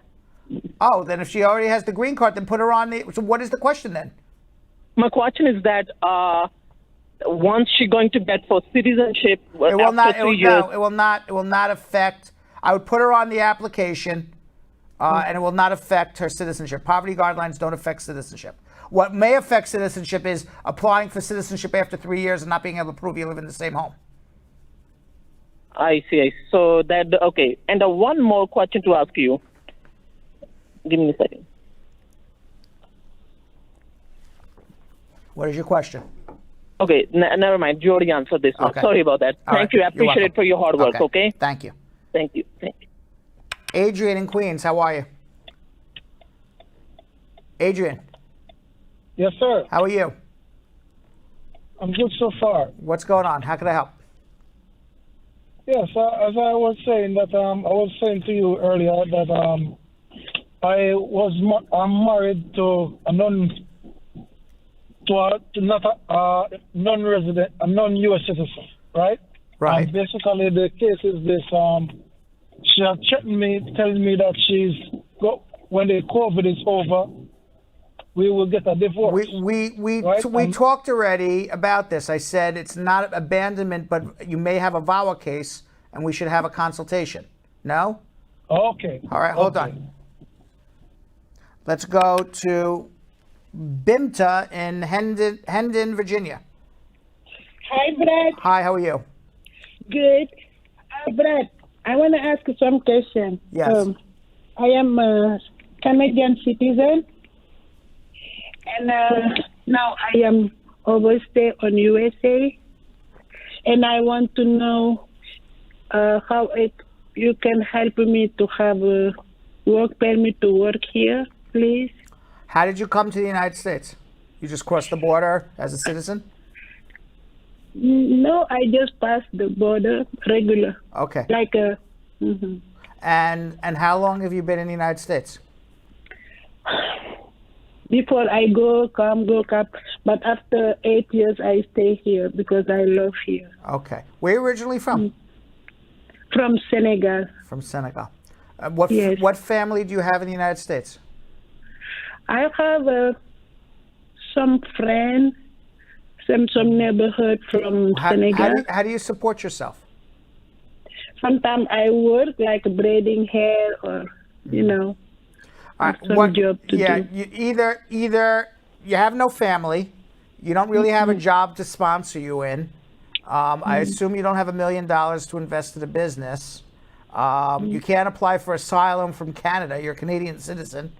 So the best I can suggest is either hopefully one day you fall in love, hopefully one day you find a job to sponsor you in, or hopefully one day Biden passes an amnesty law. I wish I had better answers for you, but I don't. Okay, thank you. Okay. Bye-bye. All right. By the way, we're going to be answering your social media questions in a few minutes, so don't go anywhere. Leave your social media questions in our comment section. We're going to be answering it very, very shortly. In addition, if you didn't get to speak to me, but you would like to speak to me, then follow me on Instagram at Bradshaw Live. If you follow me on Instagram at Bradshaw Live, you can drop me a DM. I'll be happy to answer your questions. I have a whole bunch I haven't answered in a day or two. I've been very busy, but I'm going to get to everybody if you already asked a question. If you haven't, follow me on Bradshaw Live, and I'll be answering them shortly. You can also follow us at Bradshaw Live. If you follow us at Bradshaw Live and you can't handle 2 hours of Brad, Yo-Yo, and Vanessa, I don't know who can't, but maybe a few of you can't, then follow us on Instagram at Bradshaw Live for the best 30, 45 seconds of Bradshaw Live. Oh, I didn't say Real Brad Bernstein. Follow me on it, Real Brad Bernstein. Sometimes I get tongue-tied. That's where you're talking to me, at Real Brad Bernstein. So when you follow me on Instagram at Real Brad Bernstein and drop me a DM, that is where you speak to me personally. There. And of course, follow us on TikTok for the best 50 seconds of speed round at Bradshaw Live. Every day you can follow us on TikTok and see if I blow myself up or I get a bunch of balloons. And Yo-Yo and Vanessa. Yep, you guys can follow me at Yonathan Elias TV on Instagram. And you guys can find me at Vanessa.Contreras TV. And later in the show, a couple visiting New York City from Miami, Florida, is going to be playing a game of Bradified Marriage with Yo-Yo to see whether they would pass a USCIS Stokes interview. And now, in honor of Immigration Heritage Month, which was established to celebrate the inspirational stories of immigrants in America, we're going to hear some of the immigration stories that people have shared with us since we've been on air. My immigration story was I'm a refugee from Somalia, came to America with a few dollars in my pocket and a hope. Went to school, college, graduated, and try to get a better bite of American dream. So I came here, when I was 10 years old. We started all the way from the bottom, like I would say collecting bottles from the garbage. That's how we started. Like my major thing is just to put a business, open my own business. My mom actually came to New York, but when she was about 19, her mom actually lived in Puerto Rico up until she passed away. When my great-grandparents came here from Trinidad, or the British West Indies as it was called, in the early 1900s, they moved straight to Harlem in a tenement. My mom was a reserve in the Army and met my dad, who's an American. They had me here in 1985, one of 5 boys. I'm a proud third-generation Trinidadian American. Bangladesh, I come 1998. I come from here, the tourist visa, student visa, and I go school here. Plus, I do working as a restaurant management. I work 9 years in the manager. Then we quit the job. We save some money, and husband and wife together, we open this own business. The year 1989. It's like my whole family is here. From my grandparents down, it's like, the U.S. is my country. It's like, I don't know nothing really about China right now. Somebody married me and brought me here. I was here. I was qualified for the amnesty. So I did the amnesty. I brought all my children. It's immigrants who built this country. Even my great-great-great-great-grandfather is among them. That is why we follow up. We love America. God bless America. Yeah. We are so grateful we're here. I had just finished college in the Dominican Republic. I had no opportunity to work when I finished college, and I felt so frustrated. And I remember back in 2007, I moved to New York, and I overstayed my visa, just like many other immigrants that come from their countries, and I struggled struggle a lot until my situation was resolved. What I'm trying to say to all the people out there that are going through the same struggle, everything is possible. Believe in yourself and you're able to do it. This country gives us so many different opportunities as long as you work hard and you are determined in your dreams and the things that you want to accomplish. Sooner than later, your situation is going to get better. All right, let's check out what's going on social media. Yo-Yo Vanessa's been checking out the comments, the questions, the problems, the issues. You got it all. You got it all. All of it. All right. All right, guys. So you already know we start off with the VIP members. So in order to join our VIP page, all you have to do is go to Facebook in the search engine, put in Brad Squad, and if you see a button that says request, you are at the right page, the right group. We will accept it, and then we'll put a post up every day. We'll say the first 5 questions that you guys ask under the post. You will get your answers before any of the social media questions for the day. So guys, make sure you guys join and become a VIP member, an official VIP member. Now, Olosison Sheste Famisa is a VIP member and used this, so she gets the first one. I am a green card holder. My son is 20 years old, and his case is documentarily qualified at the National Visa Center. Will he age out if his interview is not scheduled before he turns 21 years old? No, because you paid the fees and you processed his case at the National Visa Center as an F2A under 21. Priority dates are current. He doesn't age out. Sunny Singh, another Brad Squad VIP member. How do I prove good moral character? Do I need FBI clearance? It depends what you're proving good moral character for. So if it's for citizenship, just the presumption that you pay your taxes and you don't have a criminal record, and you don't owe child support and there's no orders of protection against you, that's enough. If you need to actually rebut some issue of good moral character, then it's going to be affidavits from your job and neighbors and everything else. So it depends what you're doing it for. Okay, Fatou Ndiaye, Brad Squad VIP member. My court date was changed twice since the pandemic, but I still have yet to receive any notice of change again. Do you think they're going to change it again? Should I go even if I didn't receive any court date confirmation letter? Well, what are you going to if you don't have a confirmation letter? You could always call their 1-800 number, which is 1-800-898-7180. That's a USCIS number, and check to see if you have a new court date. Immigration, generally the courts, unless you're detained, are not opening up till the end of July. And then and then by the way, they're backlogged for a year, so it's going to be a problem. Now excuse me, Vanessa. Now Biden said he's going to hire 100 new judges. They need them, so hopefully that's what happens. All right, go ahead. I apologize. No worries. Oscar, another Brad Squad VIP member. After I received an approval letter for my I-765 and received my new card, my status changed just yesterday back to saying my fingerprint has been taken. What does this mean? Yo, if you read something that says your fingerprint has been taken, what do you think that means? That your fingerprint has been taken. Exactly. They have your fingerprint. They're checking it out. They'll let you know. That's what it means. Annalie Parker, the last VIP Brad Squad. Joe is like, but he didn't get approved. He got a work permit. All right, you're doing your fingerprints for your green card. Go ahead, Yo-Yo. Annalie Parker, the last VIP Brad Squad member for today. I have an in-person appointment for an emergency advance parole to visit my dad who's ill. However, his name is not on my birth certificate, and according to the person I spoke to at the field office, I need to prove he's my father. How can I do this? He's not on your birth certificate? Is that what they're saying? Right. Get affidavits from 2 or 3 people saying he is your father. Marley's World on YouTube. I sent in my documents to USCIS over a year ago now, and I want to know if I can fly domestically using my passport from my birth country. What? Say that again. I'm sorry.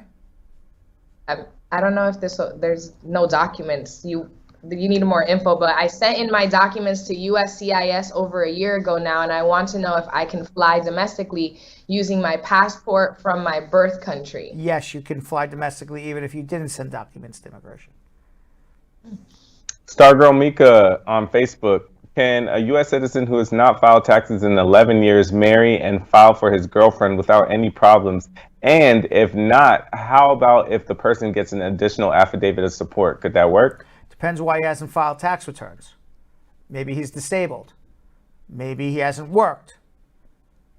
Then yes, you would need a second affidavit of support. But maybe, just maybe, he's getting paid under the table and doesn't want to file a tax return. Well, if you're working and getting paid and you don't file a tax return, you can't ask the government to give you a benefit when you don't pay your taxes. So then at that point, I would tell you to go file back tax returns. Olayemi Abimbola on YouTube. How long does it take to get your work permit after completing my biometrics since 6 months ago for an asylum case? It should have happened. You should have it. They're supposed to issue you a work permit. Actually, the laws changed 1 year from the time that you filed your asylum. So 1 year and a couple weeks after you filed for asylum, that's when you get your work permit. Okay, Sunnyball45 on Instagram. I applied for VAWA and got a prima facie letter after 4 weeks. Does this mean USCIS believes I proved the 4 elements of VAWA? 1, bona fide marriage. 2, resided with my wife. 3, good moral character. And 4, legit abuse. No, it just means that they reviewed your application on a cursory basis, and it seems that you submitted evidence of all 4.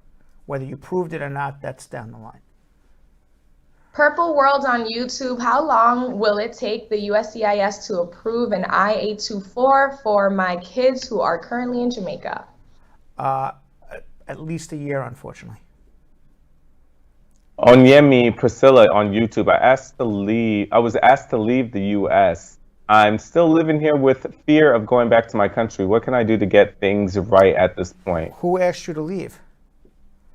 Just says I was asked to leave. It depends on who asked you to leave. Like if your neighbor asked you to leave, that's different than if an immigration officer asked you to leave, which is different than if you've been ordered deported.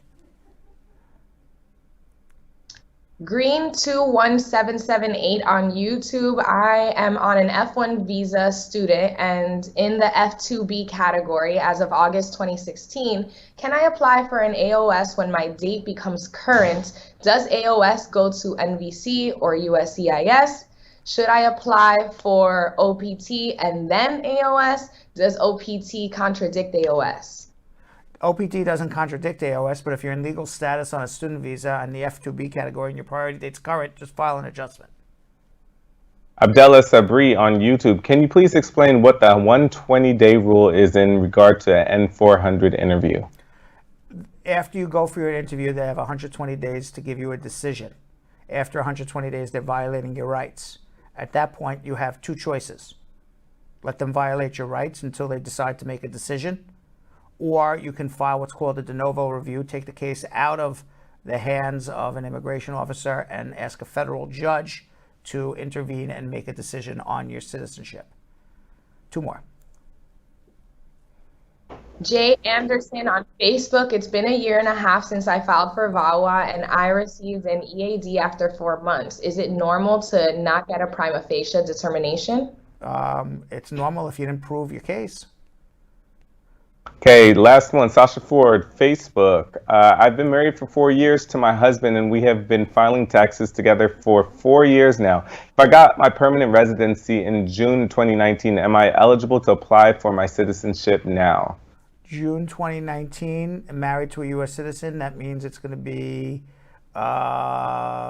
April 2022. There you have it.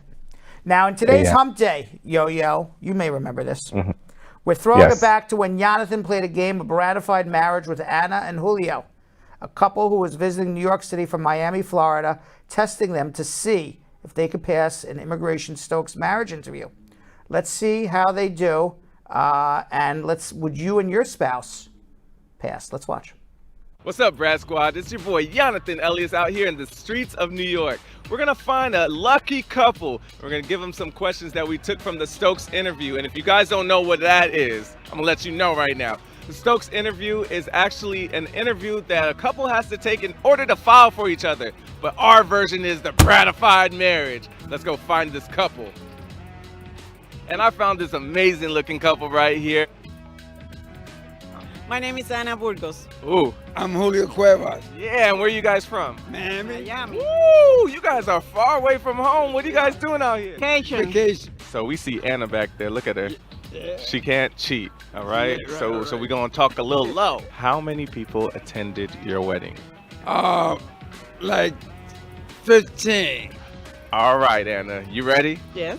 So now your husband did pretty good. He was very confident. So we're gonna see how good you do. All right. How many people attended your wedding? There was well, a lot of them. I really don't remember exactly the count, but it was all family. Okay. Give an estimate. Well, there was more than 30. When is your wedding anniversary? On the 22nd December. Oh, my wedding anniversary is on December 22nd. What did you get him for his birthday last year? Wow, we buy a lot of gifts for special occasions. It's a lot of them. What did he get you for your birthday last year? Well, he gives me a lot of gifts too. Ooh, okay, I like that. He's laughing back there. I give her a lot of gifts. Yeah, I always shower her with all kinds of gifts, different, occasions, yeah. So what did you guys do for Christmas last year? Last year we passed it with the family. Christmas last year, I know we spent it together. We always spend it home together. Do you listen to the radio? Yes. What's your favorite station? Latin. What's her favorite station to listen to? Spanish station. Spanish station. Okay. Do you know one in particular or just No, not really. Who sleeps on which side of the bed? She sleeps in the left, and the right, and me in the left. Okay, so Anna on the right and you on the left. Well, I sleep in the right side. He sleep in the left side. Who gets up first? Well, depends. I'm always up first. But I gotta go to work. But I get up first. Around 5:30 in the morning. So you get up first? Yes. Ooh. What time does he get up? He get up sometime 10, 11 o'clock in the morning. Hey, he gets a good sleep. We are back together for the Bradified Marriage. Now we're going to see if you guys pass. How confident do you guys feel? I'm very confident. You guys did get this right. When is your wedding anniversary? Say it together. 1, 2, 3. December 22. Yeah, they got that one. You better have got that one. Look. How many people attended your wedding? Right. You said around 15. And then you said 30. I think it's pretty close. It's pretty close, but I don't know if it's close enough. Does Anna listen to the radio? And you said? Yes, she does listen to the radio in the morning. And what was her favorite station? Spanish. And what did you say? Latin, yes. I asked you, what does he like to listen to? And what did you say? Well, he likes Christian. Oh, and is this right? Yes, it is. Christian songs, yeah. You guys are the epitome of the perfect couple. Who sleeps on what side of the bed? And you said? I said the left side. That you sleep on? Yeah, the left side, yeah. And what did you say? He sleep on the left side.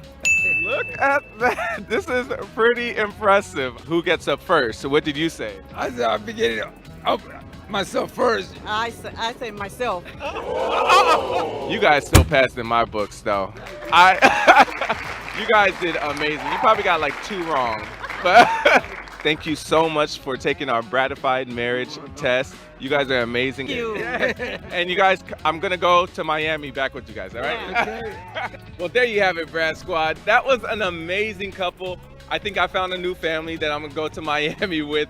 Now, you guys, remember, Stokes' interview is not easy. A lot of couples don't usually pass. This is one of our first married couples, and they passed with flying colors, at least in my heart. All right, guys, back to the studio. All right, you bratified them, Yo-Yo. You ready to do? Yes, sir. Let's do 9 questions in 50 seconds. Don't worry about me. There's just 3 pounds of TNT under my desk. Oh, Bradford, yes or no? Yes or no? Got it. Got it. All right. Go. Ready? Go. Can a cousin be considered an immediate relative for petition? No. If I've received Medicaid, can my green card renewal be denied for public charge? Possibly, yes. Can I take a permanent U.S. job on an L1 visa? No, you can only work for your sponsor. Can I travel outside the U.S. after applying for citizenship? Yes. Does premium processing negatively affect EB1 visas? No. If I'm married to a U.S. citizen, can I apply for TPS? Yes, but whether you'll get it if you apply, go. Yes, the answer is yes. Where can I check my permanent resident card status? Where can you check it? You would have to do it for you. Do I need a background check if I have a driver's license to pay tax? Damn. Do I need a driver's license? What?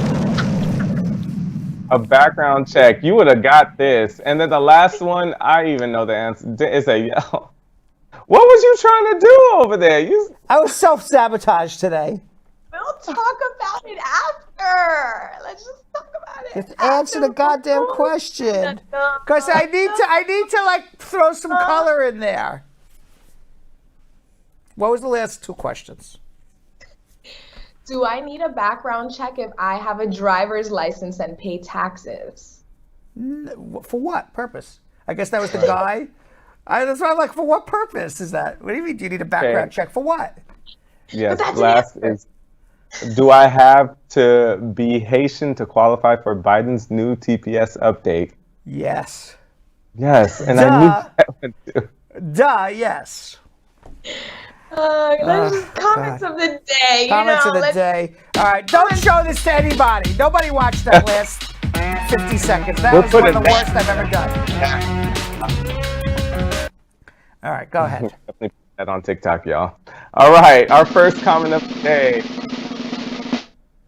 comes from Carol Anderson, the Tiger, saying, "Squad up, everyone. Peace and love and unity." Oh, wow. Congratulations. Oh, yeah. Vibes. All righty. Comment of the day comes from one of our VIPs, Stargirl Mika, saying, "Squad, please welcome my grandma, the baker, Auntie Cynthia." Oh, someone initiated to the Brad Squad. Yes. I know about her grandma. Okay. She is definitely a VIP She's the member. baker. She's the baker. Yes. Not the candlestick All right, well, maker. congratulations. Welcome. And our third comment of the day comes from Ava Gay Blackford, saying, "I just love how responsive Brad and his team are. You guys are amazing. Okay. God sent immigration support." I appreciate it. Thank you very much. Very nice. Okay, next one. Pretty Chef Ferreira making another appearance today. "Can I say the Brad Show is very educational? It's no joke. So if someone never knew about the Tulsa Massacre, they would today. That's Hashtag Bradfication." Thank you. Thank you. Yes, it is no joke. Yes. I agree. Yes. All right, and our last comment of the day comes from Teresa Snaith, saying, "Good evening, squad. Happy to be able to join you all again. Thanks a million for all your efforts to educate us on our rights, to our journey, to our freedom as immigrants." Oh, thank you. That's very nice as well. Lovely. All right, so it was a good hump day. It started off very heavy, Vanessa. Yeah. And ended with everybody Heavy. joining OnlyFans. Yeah. For all the wrong reasons. All right. Right. Or right reasons, depending on. That's what it was made for. Right. All right. We'll see you all tomorrow. We span the world on wacky news. We'll be answering more immigration questions. We'll have more fun, learn some more things. See you all tomorrow in 24 hours, 22 hours. So, Sam, as part of the production, we have to say this disclaimer at the end of the show. Do you mind reading it for me? Okay, but you know, Brad, I have to do everything around here. It's bad enough I've got to remember everything that happened on the episode from the previous day. Forget it. I'll do it. The proceeding was information only and not specific legal advice. Consult an attorney about your individual situation. Prior successful results do not guarantee a similar outcome in the future. To make an appointment with the Spar and Bernstein law firm located at 225 Broadway in New York City, call 1-800-529-5465. That's 1-800-529-5465. Easy to remember, 1-800-LAW-LINK. That's 1-800-LAWLINK. Once again, make a call to 1-800-529-5465. And of course, link up with the law offices of Spar and Bernstein, located at 225 Broadway on the 5th floor. If I were you out there, make the call, make the link, make the connection, make it Spar and Bernstein. 1-800-LAWLINK. That's 1-800-529-5465. And now, conveniently located in Hartford, Connecticut on 1 Congress Street. Visit us in Connecticut or in New York at 225 Broadway. That's 1-800-529-5465. 1-800-LAW-LINK, 1-800-529-5465.